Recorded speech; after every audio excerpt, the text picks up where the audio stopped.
जय हिंद साथियों, मैं हूं एच.एस. पांडे। आप देख रहे हैं माइक्रोऑप्स चैनल। आज बहुत कम समय में हम विषय ले रहे हैं आखिर मोदी ही क्यों। आखिर मोदी ही क्यों। अब इस वीडियो को सुनने के बाद आप हमारे ऊपर मोदी भक्त का ठप्पा लगा सकते हैं। कम्युनिस्ट और तमाम अपोजिशन पार्टीज के लोग और अर्बन नक्सल और जो भी मोदी को नहीं पसंद करते वो हमारे ऊपर मोदी भक्त का ठप्पा लगा सकते हैं। ठप्पा लगा दें, नो प्रॉब्लम, लेकिन जो हकीकत है वो मैं कहूंगा। आखिर मोदी ही क्यों। वैसे मैं किसी का भक्त नहीं हूं, निरपेक्ष इंडिपेंडेंट भाव में रहते हुए, निष्पक्ष भाव में रहते हुए जो सही बात है वही कहेंगे। आज मोदी है, कल मोदी चले गए तो मोदी के बाद कोई दूसरा आएगा उसी पार्टी का। अगर वैसा नहीं होगा तो मेरी पसंद नहीं बन सकता है। ध्यान रहे, मैं किसी का ऐसा पिछलग्गू नहीं हूं, लेकिन फिर भी जो हकीकत है उसे मैं कहूंगा। आप इम्पार्शियल भाव से सुना आखिर मोदी ही क्यों। अब आप बहुत कम समय लूंगा। अब आप देखिए, धारा 370, धारा 35A आज 70 साल से किसी ने हटाने का सोचा, और कितनी मुश्किल थी इन चीजों की वजह से मैं विस्तार में नहीं जाऊंगा। इस विषय पे बहुत ज्यादा बहस हो चुकी है। कितनी मुश्किल थी इन चीजों से। अब परिवर्तन देखिए आप। J&K के अंदर कोई हटाने वाला था इस संसार के अंदर? भारत देश में आज तक कोई पैदा हुआ? और इससे उत्पन्न जो मुश्किलें थी उनमें कितनी बड़ी राहत है, मैं ज्यादा इसमें विस्तार में आपका समझ जाएगा। इसके अलावा इसी तरह के अन्य CAA, अगल बगल के पड़ोसी देशों से जो भी वहां दबी कुचली पीटी मारी जा रही है, रेप बलात्कार जो भी हो रहा है, जो माइनॉरिटीज है वहां पर, उनको, जो हमारे मूल यहाँ के भारतीय हैं, उनको अपने देश में अंदर ले आने का एक कानून, जिससे किसी को, किसी भी कौम को, किसी भी जात को, किसी को कोई नुकसान नहीं, लेकिन दुनिया भर का बॉर्डर उस पर तमाम जो है बकवासी लोगों ने किया। मैं इस पर भी विस्तार से नहीं जाना चाहता हूं। कोई करता, किसी को चिंता थी कि 5-7 लाख जो वहां झाड़ू पोछा का और नारकी स्थिति में ये काम करने वाले, स्वीपिंग का काम करने वाले, उनको कोई सुविधाएं देता J&K के अंदर आज तक किसी ने दिया? इस सब कानून की वजह से संभव हुआ। पीछे 35A वगैरह हटाने से और CAA के वजह से जो दुनिया भर के लात खा रहे हैं, बहू बेटियों की लाज नहीं बचाई जा सक रही है पाकिस्तान के अंदर, ऐसे हिंदुओं को अंदर ले आने का एक रास्ता खुला। किसी ने सोचा इन चीजों को कि आपके भाइयों के साथ कितना दमन हो रहा है, और उस कानून को लाया गया तो कितना शोरगुल हुआ, कितने नालायक किस्म के लोगों ने क्या क्या किया, आपको सब मालूम है। अब इसके अलावा अभी देखिए, अटल टनल बन गई। भले ही कांग्रेस के जमाने में इसकी नींव डाली गई थी, लेकिन तेजी से बन गई। अभी देखिए, फ्रांस से वो राफेल वगैरह ले आया। आपने सोचा कभी ले आने के लिए इस तरह की विशिष्ट किस्म की चीजें जल्दी से जल्दी? अब देखिए, जोजिला पास पर भी काम शुरू हो, 5-6 साल के अंदर वो पास बन जाएगा। लेह लद्दाख तक 12 महीने रास्ता खुल जाएगा। हमारे फोर्स के, हमारे आर्मी के जवानों को कितनी बड़ी सुविधा हो जाएगी, आप सोचिए। तो चुनिंदा किस्म के काम करने वाला कोई व्यक्ति दिखाई दे रहा है।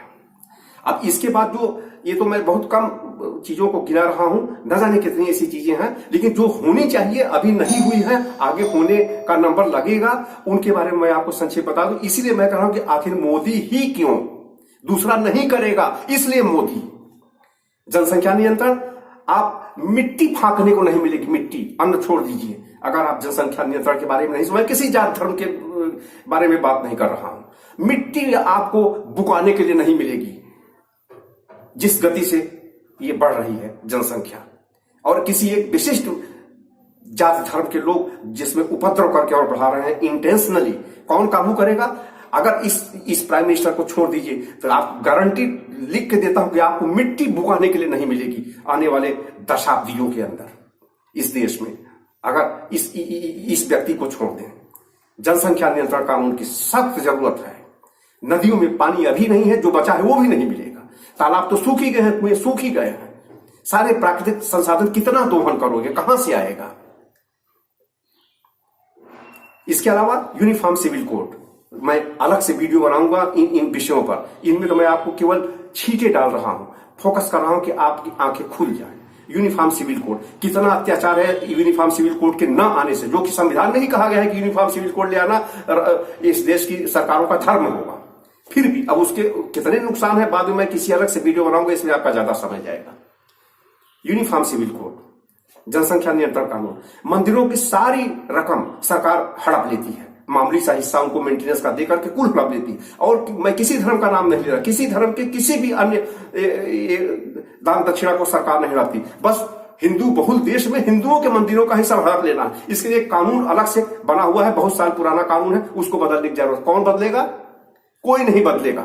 सब तुष्टीकरण के लिए जान दे रहे हैं सारी पॉलिटिकल पार्टी। सब पॉलिटिकल पार्टीज की कितना दमखम है, कितनी उनकी औकात है, कितनी सोच है, सब मालूम है हमें भी और आपको भी।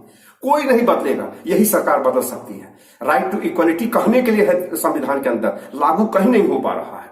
क्यों है किसी एक मजहब के साथ, वो भी जो इस देश का सबसे बड़ा और अंतर्राष्ट्रीय स्तर का जो धर्म है उसके साथ इतना बड़ा गुनाह क्यों? कुल उनका आप बांट लोगे, कुल उनका हड़प लोगे जो दान दक्षिणा आता है, और किसी का नहीं हड़पोगे आप। इस कानून को बदलने की जरूरत है। इसके अलावा ये तो राम जन्मभूमि को आप ले लीजिए, अयोध्या, क्या दिक्कत हो गई भाई? जो सही बात थी उसको सुप्रीम कोर्ट ने स्टैब्लिश कर दिया, और उसके बाद भी उस पर दुनिया भर की बकवास। अब इसी तरह से दुनिया भर के एनजीओ को यहां से खदेड़ा, तमाम जाकिर नाइक जैसे लोगों को यहां से खदेड़ा, जाकर के भाग के बैठा हुआ है बाहर। कौन खदेड़ता? मुस्लिम वोट लेने के लिए किसी का गुर्दा था ऐसे बदमाशों को यहां से खदेड़ने का? मैं कह रहा हूं कि क्यों अप्रतिभ है, क्यों अनपैरेलल्ड है, क्यों मैचलेस है ये आदमी। मैं इसलिए आखिर मोदी ही क्यों, बार बार मैं रिपीट कर रहा हूं, क्यों? कोई था, किसी पार्टी का आप नाम ले लो जो जाकिर नाइक को यहां से खदेड़ देता मुस्लिम तुष्टीकरण के चलते, वोट लेने के चक्कर में। कोई जनसंख्या नियंत्रण कानून बनाएगा, एक आदमी 20-20 बच्चे पैदा करेगा और खाए बिना मरेगा, और कहेंगे देश गरीब है और एजुकेशन की और मेडिकल की सुविधा नहीं मिल पा रही है। कोई नहीं करेगा इस आदमी के अलावा, मैं आपको गारंटी देता हूं। इसीलिए मैं बार बार कर आखिर मोदी ही क्यों, ये टर्म नहीं अभी कई टर्म दीजिए आप, तब जाके इस देश का उद्धार कर पाएंगे आप। ये दुनिया भर जितनी बकवास चल रही है पूरे इंटरनेशनल लेवल पे, मुट्ठी के 25-20 अर्बन नक्सल जो तथाकथित इंटेलेक्चुअल सिगरेट फूंकने वाले, अंग्रेजी शराब पीने वाले, रात भर बदतमीजी करने वाले, ऐसे मुट्ठी भर के फिल्मों में, बुद्धिजीवियों में, किताब लिखने वालों में, पत्रकारों में, मीडिया में तो भरे हैं दर्जनों। इन सबको न्यूट्रलाइज कौन कर रहा है? यही गवर्नमेंट कर रही है, जिन्होंने इंटरनेशनल लेवल पे हिंदुस्तान को इमेज खराब कर रखी है। बीबीसी हो, न्यूयॉर्क टाइम्स हो, रेड क्रॉस सोसाइटी हो, और ये दूसरा भी जिस बदमाश को अभी खदेड़ा यहां से, एमनेस्टी इंटरनेशनल हो, ये आज 50 साल से इस देश के खिलाफ लगातार दुष्प्रचार कर रहे हैं। कोई पूछने वाला नहीं था। अजीब सा देश है, समझ नहीं आता, ताजुब हो रहा हमको कि चलो इस सरकार ने कम से कम अभी जाकर के एक्शन लिया, खदेड़ा तो इन बदमाशों को कम से कम। किसी को पता भी नहीं था कि ये बदमाश यहां क्या क्या कर रहे हैं, इन सबको खदेड़ा। कितने एनजीओ को, कितनी क्रिश्चियन मिशनरी जो यहां पे दुनिया भर अंधेर मचा रखा है, उनको न्यूट्रलाइज किया, खदेड़ा। एफसीआरए कानून के तहत कईयों को खत्म किया जो फर्जी एफसीआरए करके और लूट रहा है। तो मैं कह रहा हूं चुनिंदा किस्म के कार्य जो किसी की जानकारी में भी नहीं थे, और पूरा देश खोखला हो जा रहा है अंदर अंदर, तो करने वाला कोई नहीं है, सिर्फ यही सरकार और यही व्यक्ति जो सन्यासी किस्म व्यक्ति है, जिसको कोई मतलब नहीं है किसी से। इसलिए मैं बार बार कह रहा हूं, अभी अनगिनत काम, मैं गिनती के कुछ काम गिना रहा हूं, कुल काम नहीं गिनाऊंगा। मैं आपको पहले से बेमतलब अलर्ट नहीं करूंगा। अभी बहुत काम है अंडरग्राउंड जो इस देश में होने हैं, जो कोई नहीं करेगा। मैं आपको कह रहा हूं नेशनल सिक्योरिटी, बॉर्डर सिक्योरिटी, देश नहीं रहेगा तो आप क्या करोगे? आप इकोनॉमी और वो लेके चाटोगे क्या? जीडीपी ग्रोथ लेके चाटोगे क्या? जब लात खाओगे आप क्या करोगे आप? और जीडीपी और इकोनॉमी, अभी कोरोना न होता तो दिखाई पड़ जाता कि पूरी दुनिया की क्या हालत है और हिंदुस्तान की क्या हालत है, दिखाई पड़ जाता कहां जंप कर गई होती अभी तक अर्थव्यवस्था की, और उसकी भी मैं बात कर रहा हूं। लेकिन अर्थव्यवस्था, कोई भी चीज, रोजगारी, बेरोजगारी, अर्थव्यवस्था, जीडीपी कुल बाद में आता है। पहले शान के साथ अपने देश को बचाओ और मस्तक उठा कर रहने की नौबत हो। लात खाते रहोगे तो जीडीपी और इकोनॉमी कुछ नहीं कर पाएगी। ये चाइना और पाकिस्तान का सामना कोई किया आज तक इस तरह से? मैं यहां नहीं कहने जा रहा हूं कितने सर्जिकल स्ट्राइक हुए और कितने क्या, और चाइना को कैसे खदेड़ा, अभी तक हिम्मत नहीं है चाइना की बकवास करने की। कोई करता? किया किसी ने आज तक? किसी ने हिम्मत दिखाई इस तरह की? अभी अब आगे और देखना।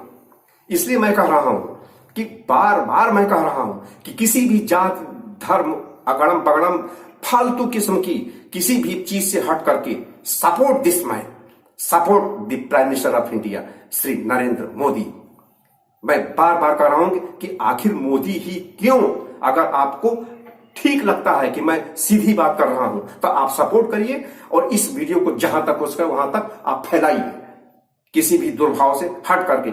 जय हिंद, जय भारत, वंदे मातरम।